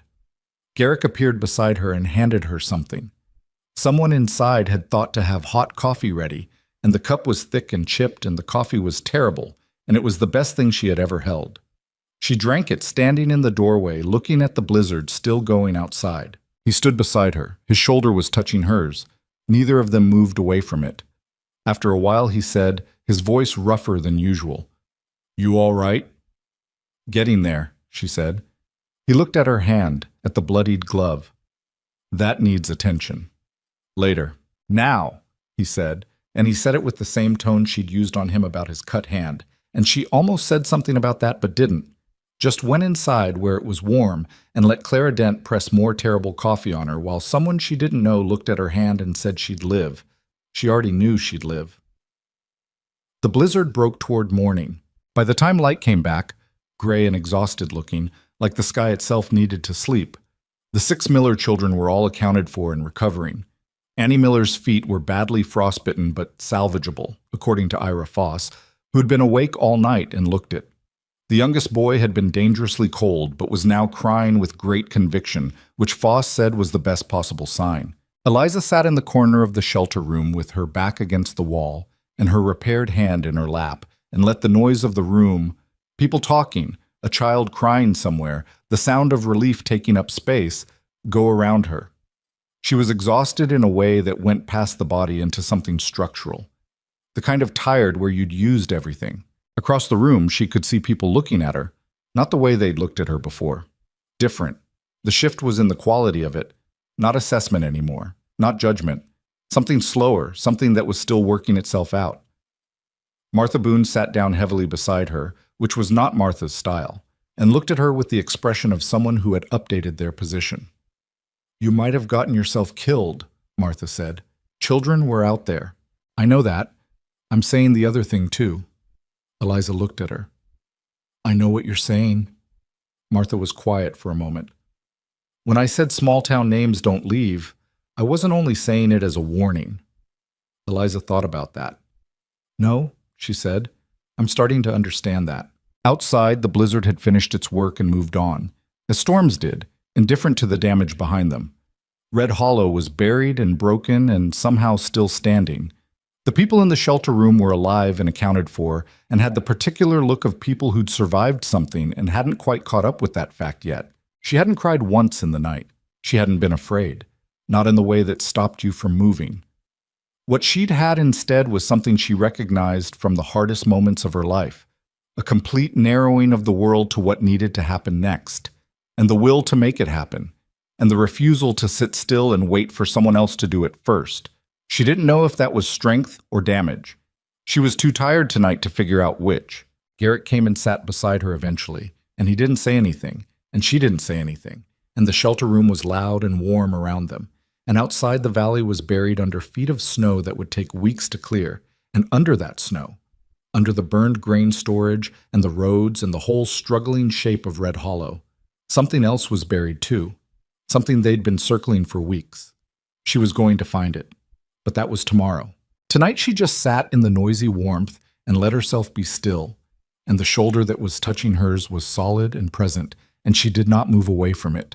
3 days after the blizzard, when the roads were barely passable, and the town was still digging itself out one shovelful at a time, Garrick found the crates. He hadn't been looking for them specifically. He'd gone to the ruins of the grain storage because 2 walls were still partially standing, and the timber in them was sound enough to salvage. In a winter like this one, usable wood was not something you left sitting. He'd been pulling boards loose from the east wall for the better part of a morning, working alone in the cold, when his boot went through what he thought was a soft spot in the burned floor and instead found empty space underneath. He pulled the debris back carefully, found the edge of a trapdoor that the fire had charred but not destroyed, pulled it open. The underground space below was untouched. The fire had burned hot and fast above it, but hadn't penetrated the stone-lined cellar, and in the cellar, stacked with the organized patience of someone who'd been doing this a long time, were 11 government supply crates, marked with the county seal, stenciled with dates going back 14 months. He stood there in the cold ruins looking down at them for a long moment. Then he closed the trapdoor and went home.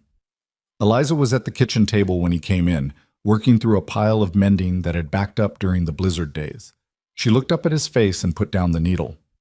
"Tell me," she said. He told her. She listened without interrupting, and when he finished, she was quiet for exactly the length of time it took to understand the full weight of it. Then, 14 months. At least. Could be more crates I didn't see. If those are county supply crates, they were requisitioned through the supply contract. She was already working through it, her voice careful and even. Which means someone pulled them from the distribution chain before they reached the families they were allocated to, and let those families go short. His voice had an edge in it she hadn't heard before. Not anger exactly, more like something that had been patient for a long time running out of patience. Let them go into debt buying supplies that were already owed to them. From Tillman, she looked at the table. Who holds their debt? The silence between them was not comfortable. It was the silence of 2 people looking at the same ugly thing from the same angle. "We need to see what's in them," she said. "Document numbers, dates, allocation records if there are any inside." "I know. And we need to do it before anyone else finds that trapdoor." "I know that too." He pulled out the chair across from her and sat down, and she could see him thinking through it the same way she was, not just what they'd found, but what came after. "If we take this to Briggs, he'll sit on it. Tom's a decent man, but he's old and he's tired and he knows what going after Tillman means in this town." "Then we don't go to Briggs first," she said. He looked at her. "We go to Briggs last," she said, "after it's already public, after there are witnesses and documents and people on record." She picked up her needle again, not because she was going to sew, but because her hands needed something to do when she was thinking. Men like Tillman don't fall because someone accuses them. They fall when the cost of holding on becomes higher than the cost of letting go. We need to make holding on impossible. Garrick leaned back in his chair slowly. "You've done this before. Not exactly This. Something like it. She met his eyes. Something like it. He nodded once, the way he nodded at things that were true and didn't require elaboration. They went back to the ruins the next morning before first light, which was early enough to be fairly certain no one would see them, and late enough that they could work by the gray pre-dawn without a lantern that might attract attention from the road. Eliza carried a leather satchel she used for sewing work, emptied out the night before. Garrick brought tools. The trapdoor was exactly as he'd left it. The crates inside were dry and intact, and she opened the first one with careful hands and found what she'd hoped to find. The supply manifests packed in oilskin inside the lid. 14 months of paper documentation showing requisition numbers, allocation targets, and the name of the contracting party responsible for distribution. The contracting party's name on the paperwork was not Tillman's. It was his brother-in-law's, a man named Croft, who had a ranch address outside the county seat. But the distribution authorization signatures on 6 of the manifests were initialed with the same 2 letters every time, pressed into the paper with the confident force of someone who never expected to be accountable to these documents. W.T. She photographed nothing because there was no way to photograph anything. She copied instead. Sitting on the cold stone floor of the cellar with the crate lid open and the manifest spread in front of her, she wrote in her small, precise hand into a notebook she'd brought for the purpose, copying document numbers, dates, allocation targets, the contracting name, the initials. Her fingers were stiff with cold before she was half done, and she kept going anyway. Garrick stood at the trap door above her, watching the ruins and the road, not speaking. When she finished the second crate's paperwork, she stood and pressed her hands against her coat to bring feeling back into them. There are more. Take what you can. She took what she could. 4 crates worth of manifests, the most recent dates, the clearest authorizations. Enough to build something from. They left everything else where they found it, closed the trap door, and walked home through the cold gray morning with the notebook inside her coat against her body. It was 2 days later that Tillman made his move. She heard the sound from inside the house. Not the forge, which was around the front, but something close. Something on the property. A sharp sound that her nervous system classified as wrong before her conscious mind caught up. She went to the back window and saw 2 men near the barn. One of them she didn't recognize. The other was Wade Tillman, standing in the snow with his coat open like the cold didn't reach him, looking at the house with an expression she'd seen before on men who'd decided they were done being patient. She was at the back door before she thought about it fully, and she had the presence of mind to stop herself there, one hand on the door handle, and breathe. Going out angry was not the move. Anger was readable, exploitable. She'd learned that at 17 and she hadn't forgotten it. She went around the front instead and found Garrick already outside, standing between the forge entrance and the 2 men, and the quality of the stillness between them was the kind that had violence underneath it like ice over deep water. Tillman looked at her arrival without surprise. The other man, the unrecognized one, younger, with the flat, watchful eyes of someone who got paid for his presence specifically, glanced at her and then back at Garrick. "Hail," Tillman said. "I've heard you've been spending time at the old grain storage." "I've been salvaging timber," Garrick said. "Same as half the town." "Is that right?" Tillman's tone was the careful neutral of a man who was deciding, in real time, how much he had to show his hand. "Find anything interesting?" The silence stretched 1 beat too long. "Burnt wood," Garrick said. "Mostly." Something moved in Tillman's face. Not a big movement. Just the small recalculation of a man who'd gotten a non-answer when he'd wanted confirmation in either direction. His eyes moved to Eliza, and she met them without adjusting anything about herself. "Miss Vane," he said. "Funny, that's what they tell me your name is." Vane.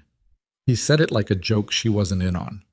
"Turns out nobody much knows where you come from." "I come from Missouri," she said. "Originally." "And between then and now?" "Various places. Various places." He smiled, and it didn't reach anything above his mouth. "You know what I find strange? Woman like you, educated enough to keep accounts by the look of it, good enough with people to get half this town to like her inside of 2 months, ends up as a blacksmith's housekeeper in Red Hollow, Kansas." He paused. "Strange path." "Life takes strange paths," she said.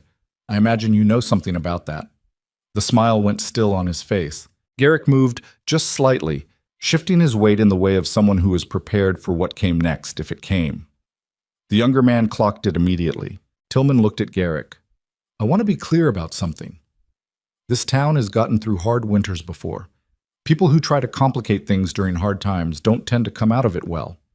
He said it pleasantly, the pleasantness of someone who'd threaten you with a smile and a jury of his friends to back it up. Just a friendly observation. I'll keep that in mind, Garrick said. I'm sure you will. Tillman looked once more at Eliza, an assessing, dismissive look, the kind that was meant to remind her that he'd decided she didn't matter, and then turned and walked back toward the road with the younger man following. Eliza stood in the cold and watched them go and felt the fear that she hadn't felt in the moment arrive now, in the aftermath, as was its habit. It was useful, this kind of delayed fear, because it came when you could actually think about it rather than in the middle of the moment when it would just be noise. She looked at Garrick. He knows something, she said, or suspects. He suspects. Garrick watched the road for another moment, then looked at her. He doesn't know yet. That window is going to close. I know. Then we move now. She held his gaze. Tonight. That evening she wrote 3 things.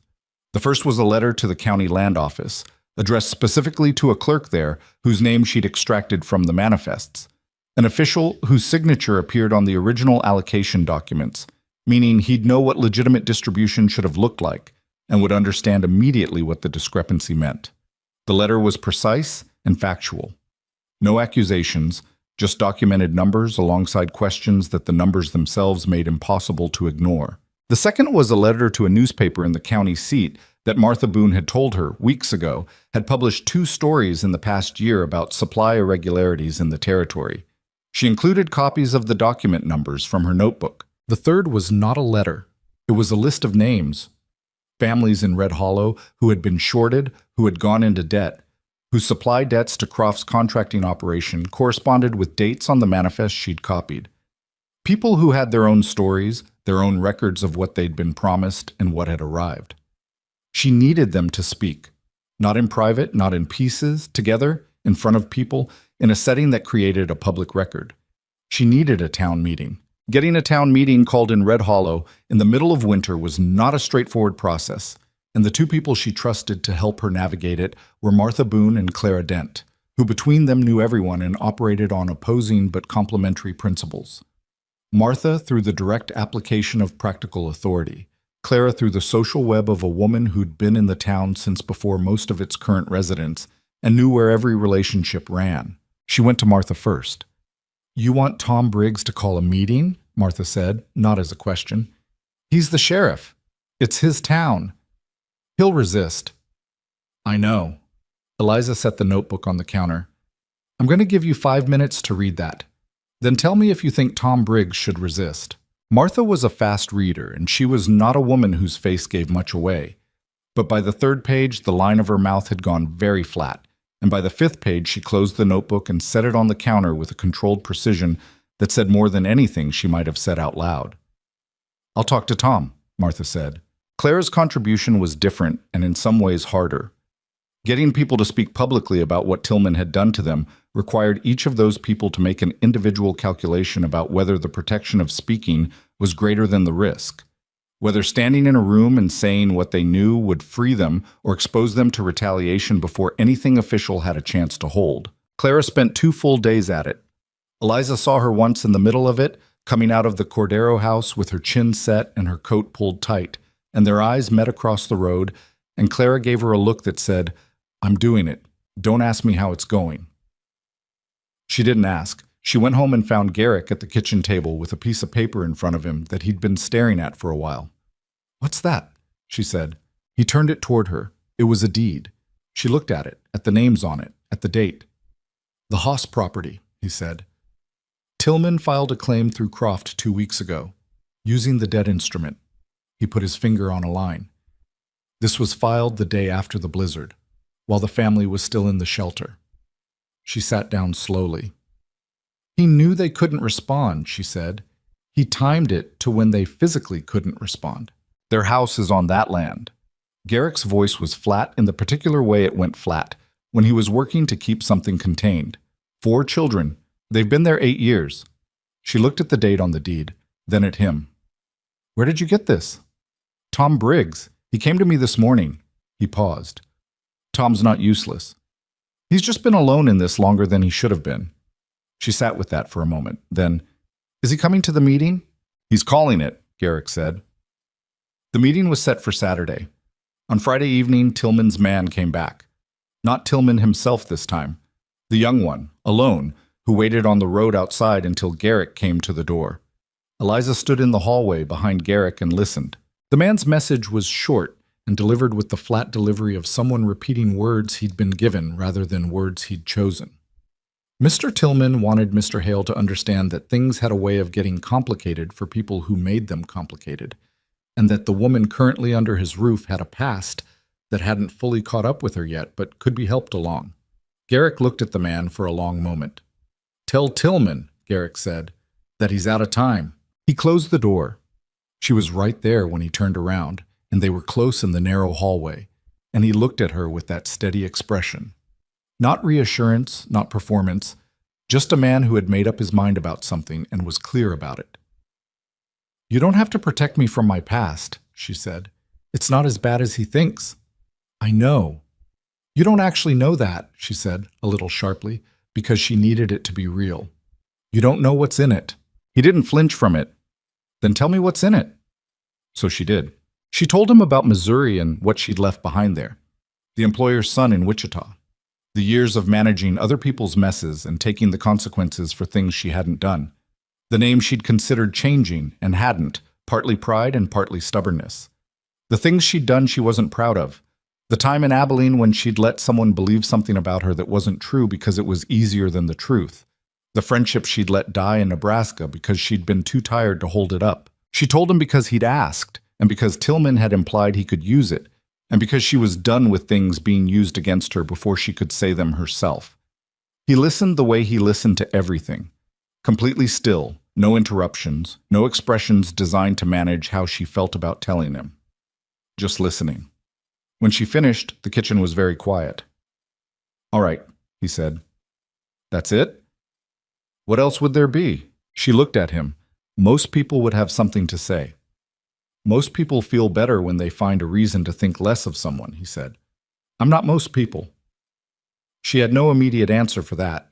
He went to the stove and poured himself coffee, and she stood in the kitchen and looked at the wall for a moment with the strange sensation of someone who has braced for impact and found the ground solid under their feet.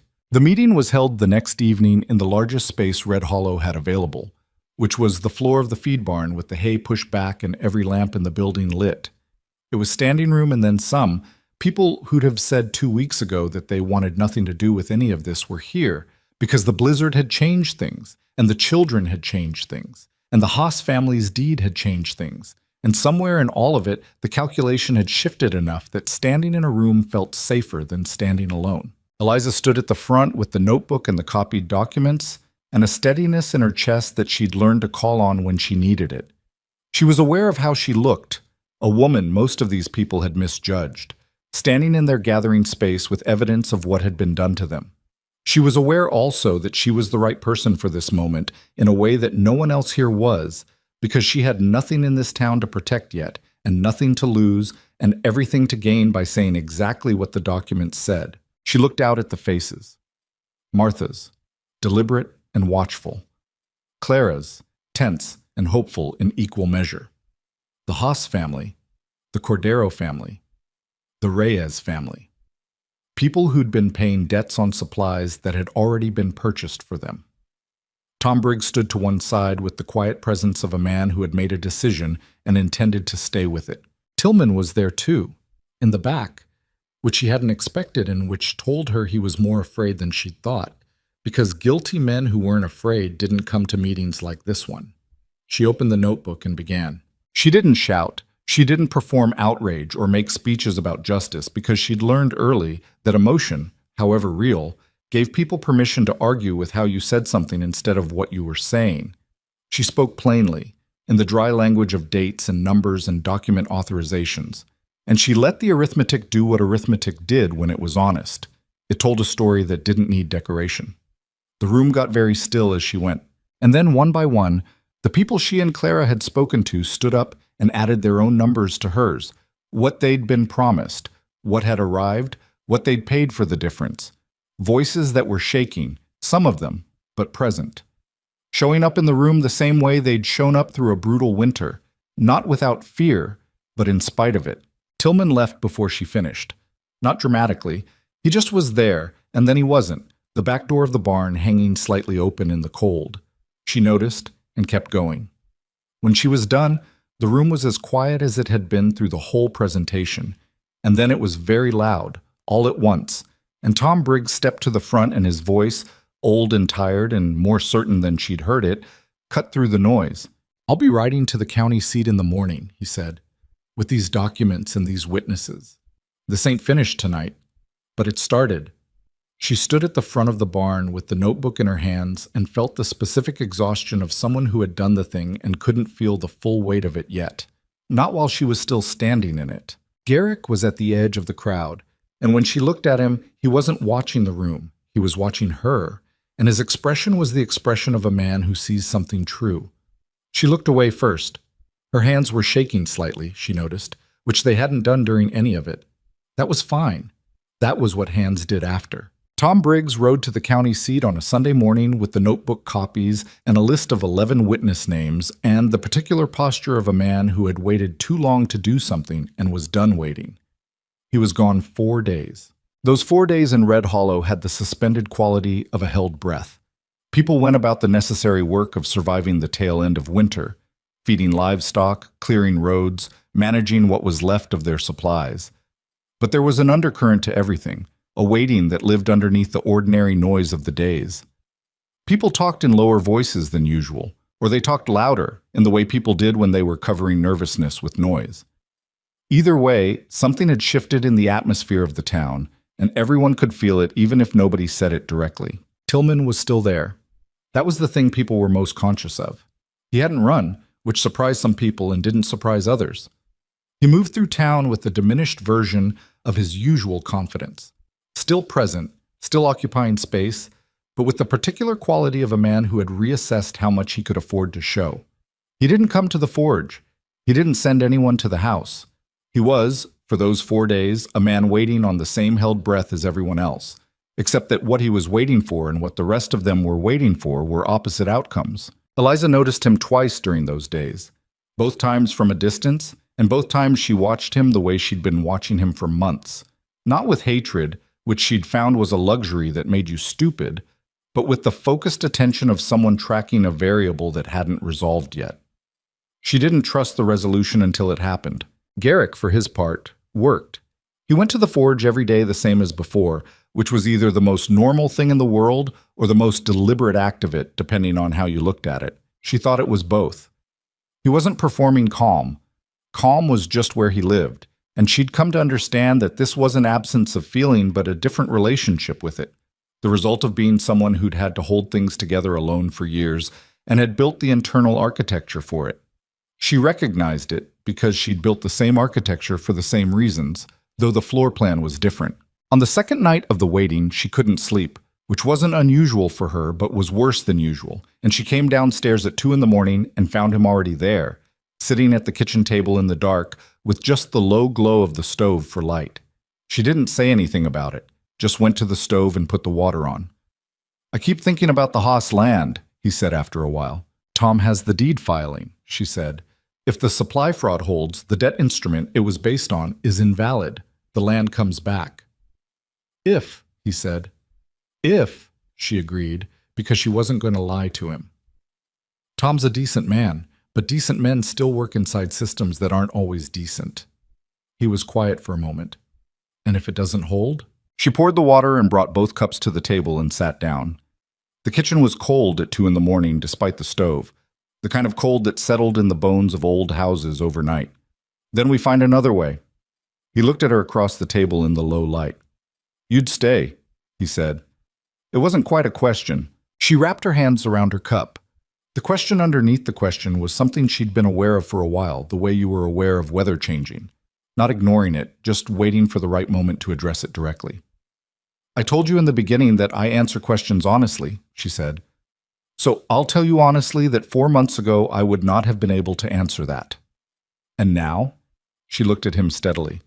Now I think I'd be making a mistake to leave. The word mistake was careful, and she knew it was careful, and he knew it too, probably, but neither of them pushed it past that yet.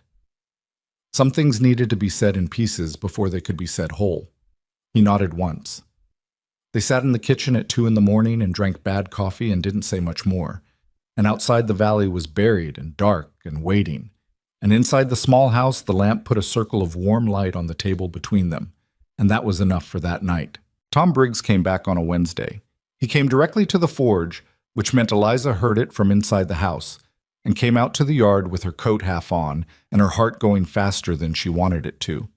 Garrick was already standing in the forge doorway, and Tom was on horseback, and the look on Tom's face was not the look of a man coming back with nothing.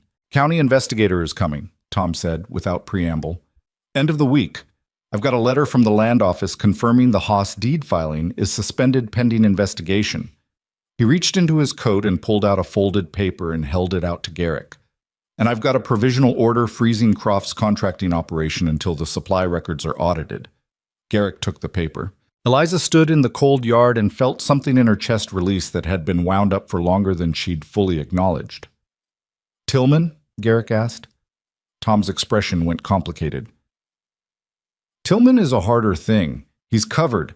There's enough distance between him and the paperwork that proving direct involvement takes time." He paused. "But the investigation covers him, and men who've been covered are not men who can operate the way they've been operating. People know to look now." "That's not the same as consequences," Eliza said.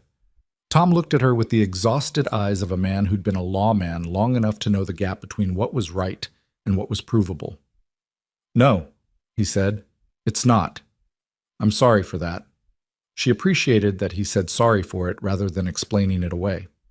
"It's a start," she said. It was a start. The county investigator arrived Friday, a thin, precise man named Aldous Marsh, who wore a coat that was too light for the weather and seemed personally offended by this fact the entire time he was in Red Hollow. He spent 3 days interviewing witnesses and reviewing documents and going through the ruins of the grain storage with the systematic attention of someone who understood that physical evidence was more reliable than memory. He found 6 more crates in the cellar that Eliza and Garrick hadn't gotten to.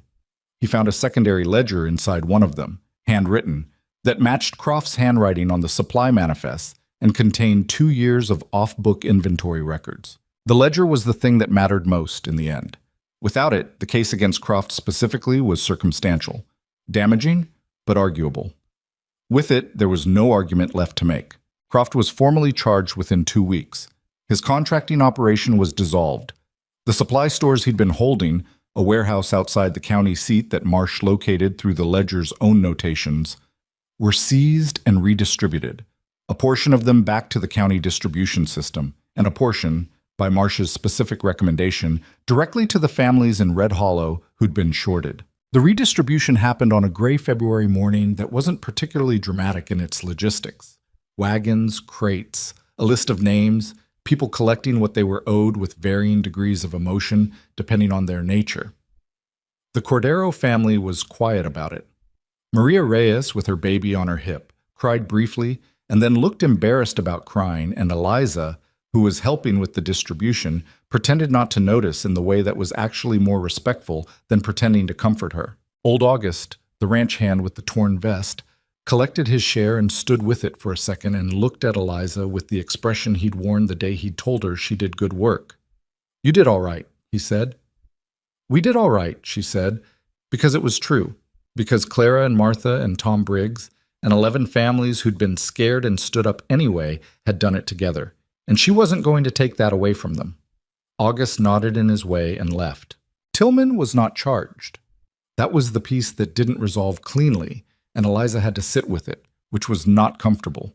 Marsh had found enough to freeze his operations in the county temporarily and to open a wider investigation that would take months, possibly longer. Whether it would ultimately result in anything depended on how the investigation went and on forces and people well outside Red Hollow's reach. She thought about that on the afternoon after the redistribution, sitting at the kitchen table with tea she'd been trying to drink for 20 minutes and mostly hadn't. The honest truth was that she'd expected this. She'd known from the beginning that men like Tillman rarely fell completely. They retrenched, they adapted, they moved the pieces around until a new configuration protected them. The best you could usually do was cost them enough that the specific damage they'd done in the specific place they'd done it became too expensive to continue. Tillman had been made expensive. The families he'd been slowly taking apart over the course of years now had documented records, a county investigator's attention, and the particular armor of being publicly known victims of a scheme rather than quietly indebted individuals he could manage one at a time. It wasn't everything. It was something real. She'd made peace, over the years, with the difference between those two things. It hadn't been an easy peace to make, but she'd made it because the alternative was waiting for perfect justice in a world that produced it rarely. And she wasn't willing to let the perfect be the enemy of the livable. The Haas family got their deed back in the third week of February. The suspension became a nullification. Marcia's team had found enough in the Croft ledger to invalidate the debt instrument the claim was based on, and the paperwork that reversed it came through with the quiet efficiency of bureaucracy correcting itself when it had no choice. Heinrich Haas, who was a taciturn German farmer who had said approximately 40 words in Eliza's presence over the course of the entire winter, came to the house on the evening the papers were confirmed. He stood on the porch and held his hat in his hands and looked at her, and then at Garrick, and then, apparently deciding words were insufficient, put his hat back on and put out his hand. Garrick shook it. Haas looked at Eliza. "My wife," he said carefully, "wants you to come for dinner, Sunday." Eliza looked at him. "We'd be glad to." He nodded, put his hat back on correctly, and walked down the porch steps and away into the early dark. Garrick watched him go. "You said we." "I did," she said. She went back inside without elaborating, and behind her she heard the particular sound of a man trying very hard not to smile, and mostly succeeding. Spring came the way it always came to that valley. Not all at once, not cleanly, but in a series of arguments between cold and warmth where warmth kept winning more often than it lost. The snow on the main road went first, churned into mud by the returning traffic of people who'd been staying closer to home all winter. Then the snow on the south-facing slopes, patches of brown grass appearing underneath like the land waking up from something, and surprised to find itself still there. The forge chimney put out smoke from before dawn to after dark, as Garrick worked through the backlog of repairs the winter had created. Frozen hardware, cracked fittings, the accumulated mechanical failures of a community that had been too busy surviving to deal with anything not immediately urgent. She watched him work sometimes, not with any particular intention, just the idle observation of someone who'd learned to find rest in watching competence. He was good at his work in the genuine sense, not the performed sense. There was no audience in how he moved at the anvil, just the problem and the solution and the material between them. She had her own work. The sewing commissions had expanded past what she'd started with. She had a waiting list now, which was a sentence she could not have imagined in October, and she'd started teaching a mending class on Thursday afternoons for women who wanted to know how to do more than basic repairs. Clara had organized it, characteristically, by telling 4 people about it and letting those 4 people tell 8 more. And the first Thursday, 12 women had shown up in Martha's store back room with various garments in various states of distress. She hadn't planned to teach. She'd just been asked, and it turned out that explaining the thing she knew was its own kind of satisfaction, different from doing it alone. She thought about that sometimes, about how the version of herself who'd arrived in October would not have recognized this one. Not because she'd changed exactly. More like she'd stopped subtracting herself. There was a particular morning in early April that she thought about later as one of those moments that only revealed its significance in retrospect. She was in the yard hanging laundry, a task she had strong opinions about and did with systematic efficiency. And Garrick came around the corner of the house unexpectedly, back from town in the middle of the day for something she'd already forgotten. He stopped when he saw her. She was in the middle of hanging one of his shirts. Her hands were cold, the line was wet from a morning rain, and she'd pinned one side and was reaching for the other when she looked up and found him there. Just stopped, watching her with an expression she hadn't seen on him before. Or maybe she had seen it and hadn't let herself fully register it. She looked back at the shirt, pinned it. "What?" she said. "Nothing," he said. His voice was slightly different than usual. She turned around and looked at him directly, which she'd learned was the only way to get anything real out of him. He didn't volunteer. You had to ask with your whole attention. Say it, she said. He looked at the yard, at the house, at her. I was thinking about how different this looks now. She waited. When I put the notice in the paper, he said, I wasn't... He stopped, started differently. I needed someone for the house. That was the true part. But I also think I was tired. He looked at her. Of the quiet. The particular kind of quiet where you've just stopped expecting anything different. She understood that quiet. She'd lived in it most of her adult life, had gotten so used to it that she'd stopped noticing it was there until something disturbed it. I was the same, she said. Getting here, I mean. I wasn't hoping for anything beyond what the notice said. And now? She looked at the house. At the window with the blue curtain she'd finally made from the fabric he'd bought, hanging straight now in the light, moving slightly with the morning breeze coming through. Now I hope for things I didn't let myself hope for before, she said. Specific things. She looked back at him. About this specific place. He was very still. I'm not saying it elegantly, she said, with a slight edge of frustration at herself, because she was talking around the center of it, the way she talked around things that mattered too much to risk getting wrong. You're saying it fine, he said. I'm saying I want to stay. She said it straight, the way she said things when she decided the careful version wasn't working. Not as a housekeeper. I want to stay as... She stopped. I don't know the exact word for what I mean. I think I know what you mean, he said. Then say it back to me, she said. So I know we mean the same thing. He crossed the yard slowly and stopped in front of her, and he said, I mean that this house is yours as much as mine now. I mean that I don't know how I'd go back to the other way of doing this. He paused. I mean that I haven't wanted anyone to stay before, and I want you to.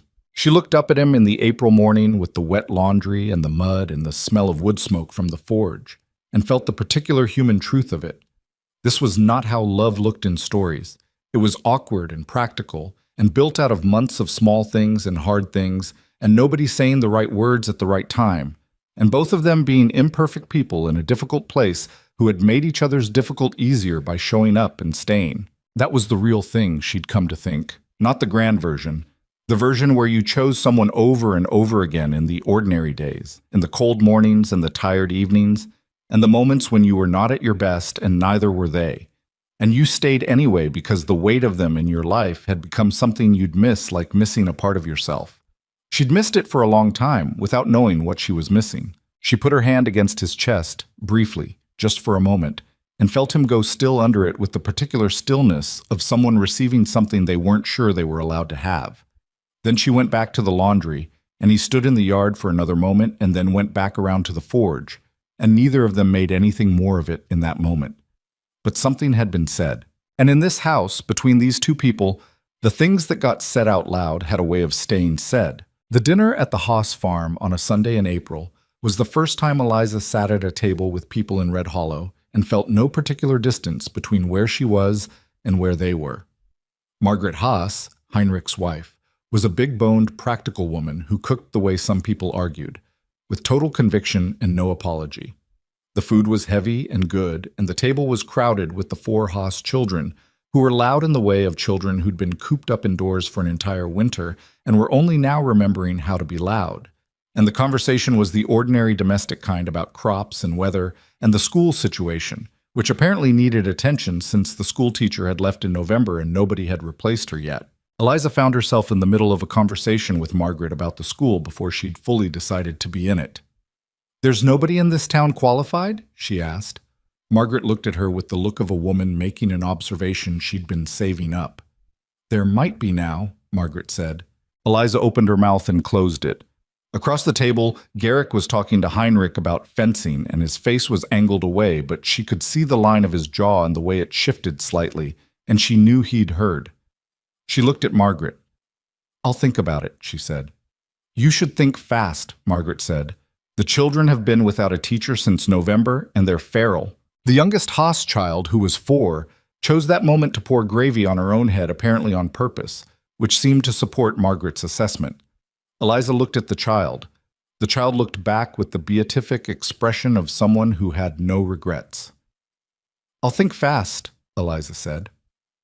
On the walk home in the long April evening, the light going golden across the valley, and the mud of the road starting to dry finally into something more solid, Garrick said, "You'd be good at it.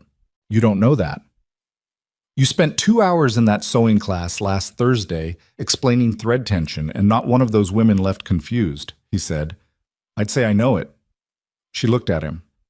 "You asked about the sewing class?" "Clara told me without being asked," he said. "She does that." She smiled without intending to, which happened more than she'd expected lately, and which she'd stopped trying to control. The school would need materials, and whoever taught it would need a wage separate from household work. "I know.